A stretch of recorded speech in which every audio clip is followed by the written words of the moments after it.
தமிழ்நாட்டில் தமிழுக்கும் ஆங்கிலத்துக்கு மட்டும்தான் இடம், ஹிந்தி திணிப்புக்கு என்றைக்குமே இடம் இல்லைன்னு சொன்னவர் தான் பேரறிஞர் அண்ணா அவர்கள். அந்த நிலைமையை ஏற்படுத்தி கொடுத்தார்கள்.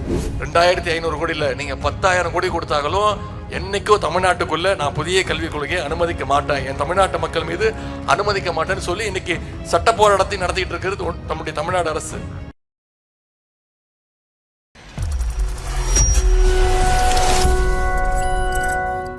இன்றைக்கு சைதாப்பேட்டை தொகுதியில் மா சுப்பிரமணியம் அவருடைய ஏற்பாட்டில் நடத்தப்படுகின்ற கலைஞர் கணினி பயிற்சியகத்தில் படித்த 1500 மாணவ மாணவிகள், ஆட்டோக்கள் பெற்ற 1500 ஆட்டோ ஓட்டுநர்கள் என மொத்தம் 3000 பேருக்கு பொங்கல் நலத்திட்ட உதவிகள் நிகழ்ச்சிகள் இங்கே நடைபெற்று கொண்டிருக்கிறது. நிகழ்ச்சி மூலம் உங்களை எல்லாம் சந்திக்கின்ற வாய்ப்பை பெற்றதற்கு மிகவும் மகிழ்ச்சி அடைகின்றேன். வந்திருக்கக்கூடிய அத்தனை பேருக்கும் முதல் என்னுடைய ஆங்கில புத்தாண்டு வாழ்த்துக்களையும் பொங்கல் வாழ்த்துக்களையும் நான் தெரிவித்துக் கொள்கின்றேன். பொதுவாக பொங்கல்னாலே அனைவருக்கும் ஒரு கூடுதல் மகிழ்ச்சி ஏற்படும். ஏன்னா பொங்கல் தான் நம்முடைய பண்பாட்டுடைய அடையாளம், தமிழ் பண்பாட்டுடைய அடையாளம். முழுக்க முழுக்க இயற்கைக்கு நன்றி சொல்ற விழா அது பொங்கல் திருவிழா. அதே மாதிரி உழைப்பை கொண்டாடுற விழானா நம்முடைய பொங்கல் திருவிழா தான். இவ்வளவு சிறப்பான ஒரு பொங்கல் நிகழ்ச்சியை நாம் அத்தனை பேர் சேர்ந்து இங்கே கொண்டாடி கொண்டிருக்கிறோம். எனக்கு முன்பு பேசிய சகோதரிகள் சகோதரர்கள்லாம் அவங்க அடைந்த பலன்களை பற்றி இங்கே குறிப்பிட்டு பெருமையாக பேசினார்கள்.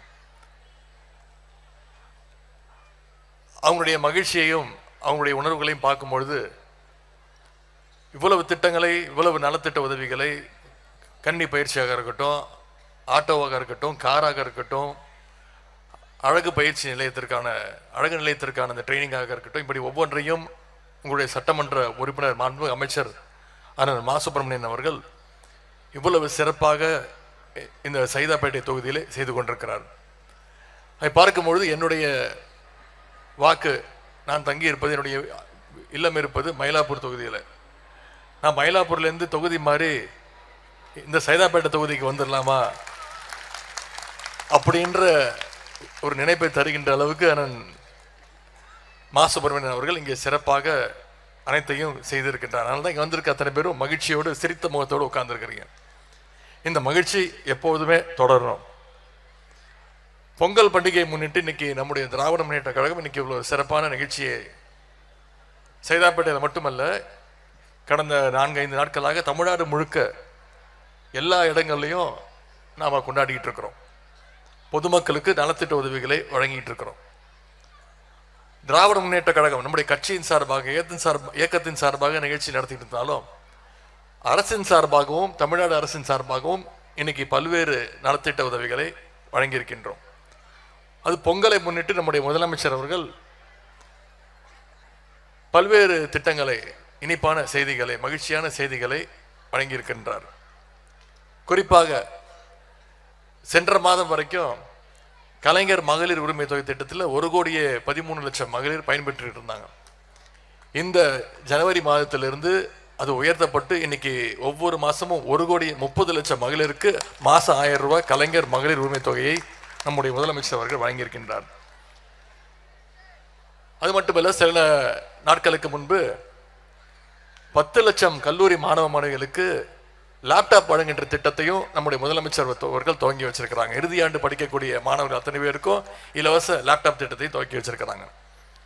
இப்படி பல்வேறு திட்டங்கள், மகளிருக்கான விடியல் பயண திட்டம், முதலமைச்சருடைய காலை உணவு திட்டம், மாணவிகளுக்கு புதுமை பெண் திட்டம், மாணவர்களுக்கு தமிழ் புதல்வன் திட்டம், நான் முதல்வன் திட்டம், இப்படி பல்வேறு திட்டங்களை முதலமைச்சர் அவர்கள் இன்னைக்கு செய்துட்டு வர்றார்.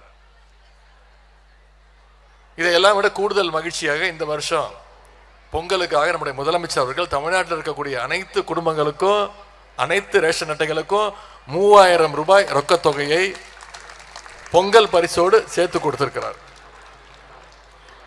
இன்னைக்கு தமிழ்நாட்டில் இருக்கக்கூடிய ஒவ்வொரு வீட்டிலையும் திராவிட மாடல் அரசுடைய சாதனைகள் போய் சேர்ந்திருக்கின்றது. இங்கே உழைப்பினுடைய அடையாளமாக இருக்கின்ற ஆட்டோ ஓட்டுநர்கள் இத்தனை பேர் வந்திருக்கிறீங்க, கூடுதல் மகிழ்ச்சி. அதே 50% பேர் மகளிர் ஆட்டோ ஓட்டுநர் வந்திருக்கிறீங்க. பார்க்கும்போது மிக பெருமையாக இருக்கின்றது. ஒரு காலத்தில் பெண்கள் 100 வருடங்களுக்கு முன்பு பெண்கள் வீட்டை விட்டு வெளில வரத்துக்கு உரிமை கிடையாது, படிக்கிறதுக்கு உரிமை கிடையாது, ஆண்களோடு பேசுவதற்கு உரிமை கிடையாது. இதையெல்லாம் ஒழிக்கணும், பெண்கள் சமுதாயத்தில் முன்னேறணும்னு தான் திராவிட முன்னேற்ற கழகம் துவக்கப்பட்டது. திராவிட இயக்கம் துவக்கப்பட்டதே அதுக்கு தான் காரணம். தந்தை பெரியார் அவர்கள் பெண்கள் கையில் இருக்கக்கூடிய சமையல் கரண்டியை பிடிங்கிட்டு அவங்க கையில் புத்தகத்தை கொடுக்கணும், பெண்கள் படித்து முன்னேறணும்னு சொன்னார். இன்னைக்கு நம்ம முதலமைச்சர் அவர்கள் புத்தகத்தை மட்டும் இல்லை, கூட லேப்டாப்பையும் சேர்த்து கொடுத்துருக்கிறார் நம்முடைய முதலமைச்சர் அவர்கள். அதனுடைய வெளிப்பாடு தான் இன்னைக்கு இத்தனை மகளிர் இவ்வளோ பெருமையோடு ஆட்டோ ஓட்டுநர்களாக அமர்ந்திருக்கிறீங்க. உங்களெல்லாம் பார்க்கும்போது மிகுந்த பெருமையாக இருக்கின்றது. இன்னைக்கு சென்னையோட ஒரு அடையாளமாக இருப்பது இங்கே வந்திருக்கக்கூடிய ஆட்டோ ஓட்டுநர்கள் நீங்கள் தான். இன்னைக்கு நம்ம எல்லாம் கூகுள் மேப் யூஸ் பண்றோம். ஆனால் கூகுள் மேப் இல்லாத காலத்தில் சென்னையோட மேப்பாக இருக்கக்கூடியது இங்கே வந்திருக்கக்கூடிய ஆட்டோ ஓட்டுநர்கள் நீங்கள் தான். அந்த அளவுக்கு சென்னையினுடைய ஒவ்வொரு சாலையும் ஒவ்வொரு தெருவையும் அக்யூரேட்டாக தெரிஞ்சு வச்சிருக்கக்கூடியவங்க நீங்கள். அப்படிப்பட்ட ஆட்டோ ஓட்டுநர்கள் உங்களை சந்தித்து உங்களோட பொங்கல் கொண்டாடுறது எனக்கு கூடுதல் மகிழ்ச்சி. இந்த நேரத்தில் நம்முடைய அமைச்சர் அண்ணன் மாசு அவர்களுக்கு என்னுடைய ஸ்பெஷல் வாழ்த்துக்களை நான் தெரிவித்துக் கொள்கின்றேன். ஏன்னா இவ்வளவு இளைஞர்களுக்கு கம்ப்யூட்டர் பயிற்சி கொடுக்கறது ஒரு சாதாரண விஷயம் கிடையாது. முன்னாடியெல்லாம் கல்வி அறிவு பெற்றவங்கன்னு சொன்னால் எழுத படிக்க தெரிஞ்சால் போதும். ஆனால் இன்னைக்கு அது பத்தாது. இப்போ கல்வி அறிவுன்னு சொன்னால் கண்டிப்பாக கம்ப்யூட்டரும் தெரிஞ்சுக்கணும்னு தான் சொல்கிறாங்க. இனி வரக்கூடிய காலத்தில் ஃபிசிக்கல் ஸ்கில் அது தவிர டிஜிட்டல் ஸ்கில்ஸ் இருக்கிறவங்களுக்கு தான் இன்னைக்கு எதிர்காலம் இன்னும் பிரகாசமாக இருக்கின்றது. அந்த வகையில் இங்கே இருக்கக்கூடிய 1500 மாணவ மாணவிகளுக்கு கம்ப்யூட்டர் பயிற்சி கொடுத்து அவங்களுடைய எதிர்காலத்தை இன்னைக்கு உரிமையமாக ஆக்கி கொண்டிருக்கிறார் அண்ணன் மாசு அவர்கள். அவருக்கு என்னுடைய வாழ்த்துக்களை தெரிவித்துக் கொண்டேன்.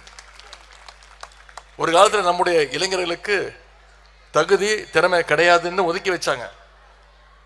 ஆனால் நம்முடைய இளைஞர்கள், தமிழ்நாட்டு இளைஞர்கள் எங்களுக்கு வாய்ப்பு கொடுத்து பாருங்க, நாங்களும் சாதிச்சு காட்டுவோம் என்பதற்கு சொன்னாங்க. அதை இன்னைக்கு செஞ்சு காட்டிட்டு இருக்கிறாங்க. அதற்கு சாட்சியாகத்தான் இன்னைக்கு இத்தனை மாணவிகள் இளைஞர்கள் இங்கே உட்கார்ந்துருக்கிறீங்க. இன்னைக்கு இத்தனை மாணவிகள் படிச்சிருக்கிறீங்க, இவ்வளவு முன்னேறிக்கிறீங்கன்னா அதற்கு வெளிநாட்டில் போய் வேலை செஞ்சுட்டு இருக்காங்க, பல உயர் பதவிகளில் உட்கார்ந்துருக்கிறாங்க, பன்னாட்டு கம்பெனிகளுடைய பொறுப்புகளில். அதற்கு மிக மிக முக்கிய காரணம்னா, அடிப்படை காரணம் என்னன்னா, பேரறிஞர் அண்ணா அவர்கள் கொண்டு வந்த அந்த இருமொழி கொள்கை என்பதை யாராலும் மறுக்க முடியாது.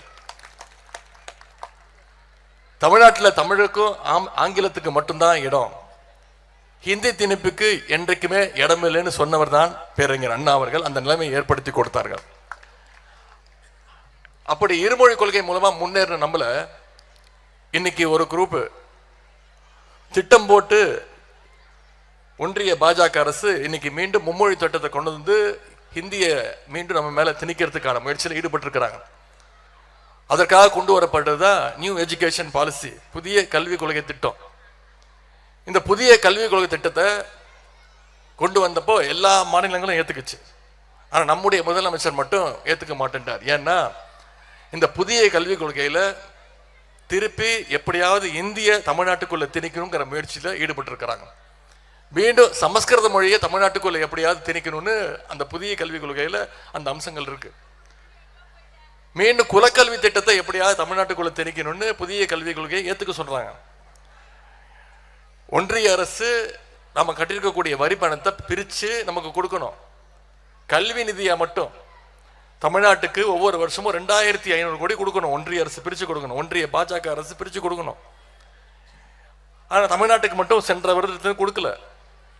ஏன்னு கேட்டீங்கன்னா சொல்லிட்டாங்க, புதிய கல்விக் கொள்கையை ஏத்துக்க மாட்டேங்கிறீங்க, கொடுக்க முடியாது, ஏத்துக்கிட்டா கொடுக்குறோன்னு சொல்லி மிரட்டி பார்த்துச்சு ஒன்றிய அரசு. ஆனா நம்முடைய முதலமைச்சர்கள் சொன்ன தெரியுமா, நீங்க புதிய கல்விக் கொள்கை மூலமாக மீண்டும் இந்திய திணிக்க பாக்குறீங்க, சமஸ்கிருதத்தை கொண்டு வர பாக்குறீங்க. 2500 கோடி இல்லை, நீங்க 10,000 கோடி கொடுத்தாலும் என்னைக்கோ தமிழ்நாட்டுக்குள்ள நான் புதிய கல்விக் கொள்கையை அனுமதிக்க மாட்டேன், என் தமிழ்நாட்டு மக்கள் மீது அனுமதிக்க மாட்டேன்னு சொல்லி இன்னைக்கு சட்ட போராட்டத்தை நடத்திட்டு இருக்கிறது நம்முடைய தமிழ்நாடு அரசு. அன்றைக்கு மட்டுமல்ல, இன்றைக்கும் இந்தி திணிப்பை தமிழ்நாடு எதிர்க்கும். ஏன்னா இது பேரறிஞர் அண்ணா அவர்கள் பற்ற வைத்த தீ. தலைமுறை தலைமுறையாக பரவி கொண்டிருக்கக்கூடிய தீ. இன்னைக்கு அண்ணா வழியில, கலைஞர் வழியில தான் நம்முடைய முதலமைச்சர் அவர்கள் ஆட்சி நடத்திட்டு இருக்கிறார். எப்படி மொழி உரிமை, நிதி உரிமை, மாநில உரிமைன்னு இன்னைக்கு இந்தியாவில் இருக்கக்கூடிய அனைத்து முதலமைச்சர்களுக்கும் ஒரு எடுத்துக்காட்டாக, வழிகாட்டியாக இருக்கக்கூடியவர் தான் நம்முடைய முதலமைச்சர் அவர்கள். அதுக்கு ஒரே ஒரு எடுத்துக்காட்டை இங்க குறிப்பிட விரும்புகின்றேன். சமீபத்தில் நீங்க தொலைக்காட்சியில் பார்த்திருப்பீங்க. ஜம்மு காஷ்மீருடைய முன்னாள் முதலமைச்சர், ஜம்மு காஷ்மீர் மக்கள் ஜனநாயக கட்சியினுடைய தலைவர், அவங்க பெயர் மெஹபூபா முஃப்தி அவர்கள். அவங்க காஷ்மீரை சேர்ந்தவங்க. காஷ்மீர்ல பத்திரிகையாளர்களை சந்திக்கிறாங்க. பத்திரிகையாளர் கேட்கிற கேள்விக்கெல்லாம் பதில் சொல்றாங்க. அவங்களுடைய தாய்மொழி காஷ்மீரியில பேசிட்டு இருக்காங்க. அப்ப பத்திரிகையாளர்கள் குறுக்கிட்டு அவங்க கிட்ட சொல்றாங்க, ஆமா நீங்க வந்து உருதுல பேசுங்க, இல்ல இந்தியில பேசுங்க அப்படின்னு குறுக்கிட்டு சொல்லும் பொழுது அம்மையார் அவர்கள் சொல்றாங்க, அந்த ஜம்மு காஷ்மீர் மக்கள் ஜனநாயக கட்சியினுடைய முன்னாள் முதலமைச்சர் அவர்கள் மெஹபூபா முஃப்தி அவர்கள் சொல்றாங்க, என்னுடைய தாய்மொழியில பேசக்கூடாதுன்னு சொல்றீங்களே, உங்களுக்கு தைரியம் இருந்தா தமிழ்நாட்டுக்கு போய் அங்க இருக்கிறார் முதலமைச்சர், என்னுடைய சகோதரர் ஸ்டாலினை பார்த்து உங்களுக்கு சொல்வதற்கு தைரியம் இருக்கான்னு எங்க காஷ்மீரில் இருக்கக்கூடிய ஒரு முன்னாள் முதலமைச்சர் அவர்கள் நம்முடைய முதலமைச்சரை வந்து எடுத்துக்காட்டாக சொல்றாங்க. இப்படி மொழி உரிமை, மாநில உரிமைன்னு வந்துச்சுன்னா காஷ்மீர் வரைக்கும் நம்முடைய தலைவருடைய, நம்முடைய முதலமைச்சருடைய பெயரை தான் அவங்களுக்கு ஞாபகம் வருது. இன்னும் உதாரணத்துக்கு சொல்லணும்னா, கடந்த 10 ஆண்டுகள்ல ஒன்றிய பாஜக அரசு சமஸ்கிருத மொழிக்கு யாருமே பேசக்கூடாத, யாருமே பேச முடியாத சமஸ்கிருத மொழிக்கு வளர்ச்சிக்கு 2600 கோடி ரூபாய் ஒதுக்கீடு செஞ்சிருக்கிறாங்க ஒன்றிய அரசு. ஆனா நம்முடைய தமிழ் மொழியினுடைய வளர்ச்சிக்கு பாத்தீங்கன்னா ஒன்றிய அரசு ஒதுக்குனது வெறும் 150 கோடி. சமஸ்கிருதத்துக்கு 2600 கோடி, தமிழுக்கு வெறும் 180 கோடி ஒதுக்கிட்டு இருக்குது ஒன்றிய அரசு. இன்னும் பல வகையில தமிழ்நாட்டுடைய நிதி உரிமை பறிக்கப்பட்டிருக்கு. இன்னைக்கு Chennai metro rail second phase 2ஆம் கட்ட திட்டத்திற்கு ஒன்றிய அரசு கொடுக்க வேண்டிய நிதி தொகை கொடுக்கல. ஒன்றிய அரசு கொடுக்க வேண்டிய 10,000 கோடி ரூபாயையும் நம்முடைய முதலமைச்சர் இன்னைக்கு நிதி ஒதுக்கியிருக்கு. அந்த பணிகள் நடைபெற்றிருக்கிறது. ஜிஎஸ்டி வரி வசூல், அது கிட்டத்தட்ட 10,000 கோடி ரூபாய் ஒன்றிய அரசு நமக்கு கொடுக்க வேண்டியது இன்னும் கொடுக்கப்படல. இப்படி பல்வேறு திட்டங்கள்ல ஒன்றிய அரசு தமிழ்நாட்டுடைய நிதி உரிமையை பறிச்சிட்டு இருக்கிறாங்க. மதுரை கோவை மெட்ரோ திட்டத்திற்கு ஒன்றிய அரசு இதுவரைக்கும் அனுமதி கொடுக்கல. ஆனா அது மட்டும் இல்ல, எய்ம்ஸ் மருத்துவமனை உங்களுக்கு தெரியும், ஒரே ஒரு செங்கலை வச்சுட்டு எய்ம்ஸ் மருத்துவமனை வந்துருச்சுன்னு போயிட்டாங்க. ஆனா நம்முடைய முதலமைச்சர் அப்படி கிடையாது. ஆட்சிக்கு வந்ததும் கிண்டியில் இருக்கக்கூடிய கலைஞர் உயர் சிறப்பு மருத்துவமனைக்கு அடிக்கல் நாட்டி இன்னைக்கு 240 கோடி ரூபாய் ஒதுக்கப்பட்டு இன்னைக்கு அந்த மருத்துவமனையை நம்ம முதலமைச்சர் அவர்களை திறந்து வச்சிருக்கிறாங்க. இவ்வளவு ஓரவஞ்சனைகளையும் கொடுமைகளையும் ஒன்றிய அரசு இன்னைக்கு பண்ணிட்டு இன்னைக்கு பாசிஸ்டுகள் டெல்லியில உட்கார்ந்துட்டு தமிழ்நாட்டை எப்படியாவது ஆளலான்னு முயற்சி பண்ணிட்டு இருக்கிறாங்க.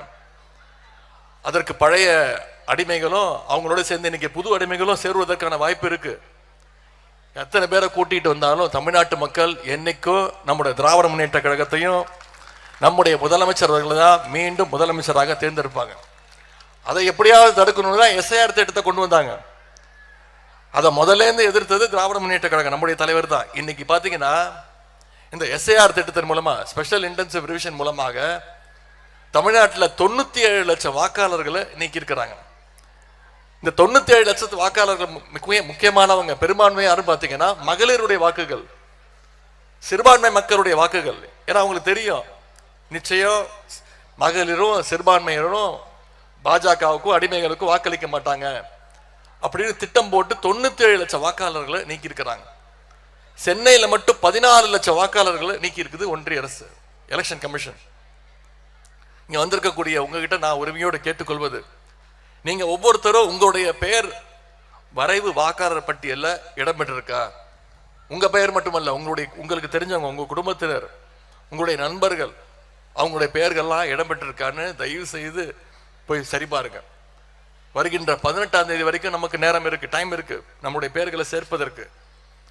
கழகத்துடைய பிஎல்ஏ டூக்கள் மூலமாக உங்களுடைய பெயரை மீண்டும் வாக்காளர் பட்டியலில் சேர்ப்பதற்கான முயற்சியில் தயவு செய்து ஈடுபடுங்க. தகுதியான ஒரு வாக்காளரோட பெயர் கூட வாக்காளர் பட்டியலிருந்து விடுபட்டு விடக்கூடாது. உங்களுடைய வாக்குரிமையை நாம பாதுகாத்து ஆக வேண்டும். வர இருக்கின்ற 2026 சட்டமன்ற தேர்தல் என்பது தமிழ்நாட்டுடைய சுயமரியாதையை, நம்முடைய மாநில உரிமையை பாதுகாக்கின்ற தேர்தல் என்பதை நீங்கள் புரிந்து கொள்ள வேண்டும். திராவிட மாடல் பார்ட் 1 4.5 வருஷ ஆட்சியை நம்முடைய முதலமைச்சர் அவர்கள் சிறப்பாக செய்திருக்கிறார். பார்ட் 2 நிச்சயம் தமிழ்நாட்டு மக்கள் அமைச்சு கொடுப்பாங்க. அது நம்முடைய ஆட்சியுடைய சாதனைகள் நிச்சயம் தொடரும். ஆகவே இந்த அரசுக்கு நீங்கள் ஆதரவாக இருக்க வேண்டும் என்று நான் கேட்டுக்கொள்கின்றேன். வருகின்ற சட்டமன்ற தேர்தலில் 200க்கும் அதிகமான தொகுதியில் நிச்சயம் திராவிட முன்னேற்ற கழகம் வென்று மீண்டும் திராவிட முன்னேற்ற கழகம் தான் ஆட்சி அமைக்கும். மீண்டும் நம்முடைய முதலமைச்சர் தான் முதலமைச்சர் காரில் உட்காருவார். அதற்கு தொடக்கமாக இந்த சென்னை தெற்கு மாவட்டமும் இந்த சைதாப்பேட்டை தொகுதியும் வெற்றியும் நிச்சயமாக இருக்க வேண்டும். கழகம் 7வது முறையாக ஆட்சி அமைக்கணும்னா நம்முடைய முதலமைச்சர் அவர்கள் தொடர்ந்து 2வது முறையாக முதலமைச்சர் பொறுப்பு நாற்காலியில் உட்காரணும்னா வந்திருக்கக்கூடிய சகோதரர்கள் நீங்க அத்தனை பேரும் அடுத்த 2 மாதங்கள் களத்தில் இறங்கி அந்த பிரச்சாரத்தை, ஏன் இந்த பகுதி மக்கள் திராவிட முன்னேற்ற கழகத்திற்கு உதயசூரியன் சின்னத்திற்கு ஏன் வாக்களிக்க வேண்டும் அப்படின்ற அந்த பிரச்சாரத்தை மக்களிடத்திலே நீங்கள் கொண்டு போய் சேர்க்க வேண்டும் என்று உங்களை எல்லாம் கேட்டுக்கொண்டு இந்த சிறப்பான நிகழ்ச்சியை ஏற்பாடு செய்த நான் மாசு அண்ணன் அவர்களுக்கு மீண்டும் என்னுடைய பாராட்டை தெரிவித்துக் கொண்டு வந்திருக்கக்கூடியவங்க அத்தனை பேருக்கும் மீண்டும் என்னுடைய பொங்கல் வாழ்த்துக்களை தெரிவித்து வாய்ப்புக்கு நன்றி கூறி விடைபெறுகின்றேன். நன்றி, வணக்கம்.